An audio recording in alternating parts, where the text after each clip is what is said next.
Trawling നിരോധനത്തോടെ കൂടുതൽ പ്രതിസന്ധിയിലേക്ക് നീങ്ങുകയാണ് fishing boat തൊഴിലാളികൾ.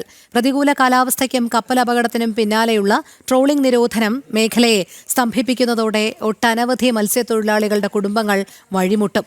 നിരോധനം ഏർപ്പെടുത്തിയതിൽ സർക്കാർ ഇളവ് വരുത്തണമെന്നതാണ് ഉയരുന്ന ആവശ്യം. സംസ്ഥാനത്ത് ഈ മാസം 10 മുതൽ 52 ദിവസമാണ് ട്രോളിംഗ് നിരോധനം ഏർപ്പെടുത്തിയത്. ഈ കാലയളവിൽ കേരള തീരത്ത് മത്സ്യബന്ധന ബോട്ടുകൾ കടലിൽ പോകുവാനോ മത്സ്യബന്ധനം നടത്താനോ പാടില്ലെന്നാണ് നിർദ്ദേശം.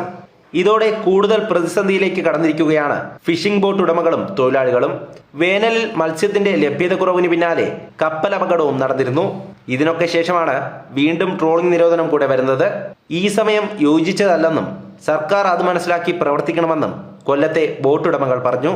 ഈ മത്സ്യത്തിന്റെ വളർച്ചയും ഇതിന്റെ പ്രജനനത്തെ സംബന്ധിച്ചുള്ള കാര്യത്തിൽ ഞങ്ങൾക്ക് ഈ സമയത്ത് ട്രോളിംഗ് നിരോധനത്തെ സംബന്ധിച്ച് ആശങ്കയുണ്ട്. ഞങ്ങൾക്ക് അഭിപ്രായ വ്യത്യാസമുണ്ട്. യഥാർത്ഥത്തിൽ ട്രോളിംഗ് നിരോധനം നടപ്പിലാക്കേണ്ടത് ഈ സമയത്തല്ല, അത് ഡിസംബർ, ജനുവരി, ഫെബ്രുവരി മാസങ്ങളിലാണ്. ട്രോളിംഗ് നിരോധനം ഈ സമയത്ത് നടത്തുന്നത് അശാസ്ത്രീയമാണ്. 38 വർഷം പിന്നിടുമ്പോഴും ഈ ട്രോളിംഗ് നിരോധനം ഇങ്ങനെ തന്നെ തുടരുന്നതിൽ ഞങ്ങൾക്ക് അഭിപ്രായ വ്യത്യാസമുണ്ട്. ഗവൺമെന്റ് തീർച്ചയായും അതിന് പുനഃപരിശോധിക്കാൻ ആലോചിക്കണം. 15-ാം തീയതിയോടെ തമിഴ്നാട്ടിലെ ട്രോളിംഗ് നിരോധനം അവസാനിക്കും. ഇതോടെ തമിഴ്നാട്ടിൽ നിന്നുള്ള ബോട്ടുകൾ കടലിലേക്ക് ഇറങ്ങിയാൽ തങ്ങളെ അത് കൂടുതൽ വറുതിയിലാക്കുമെന്നും ആശങ്കയുണ്ട്. ട്രോളിംഗ് നിരോധനത്തിൽ സർക്കാർ ഇളവ് വരുത്തണമെന്നതാണ് ഉയരുന്ന ആവശ്യം. ട്രോളിംഗ് നിരോധനം ഈ 15-ാം തീയതി അവസാനിക്കുകയാണ്. അപ്പം അവിടെ യഥേഷ്ടം ബോട്ടുകൾ വന്ന് കേരളത്തിൽ മത്സ്യബന്ധനം നടത്തുന്നു.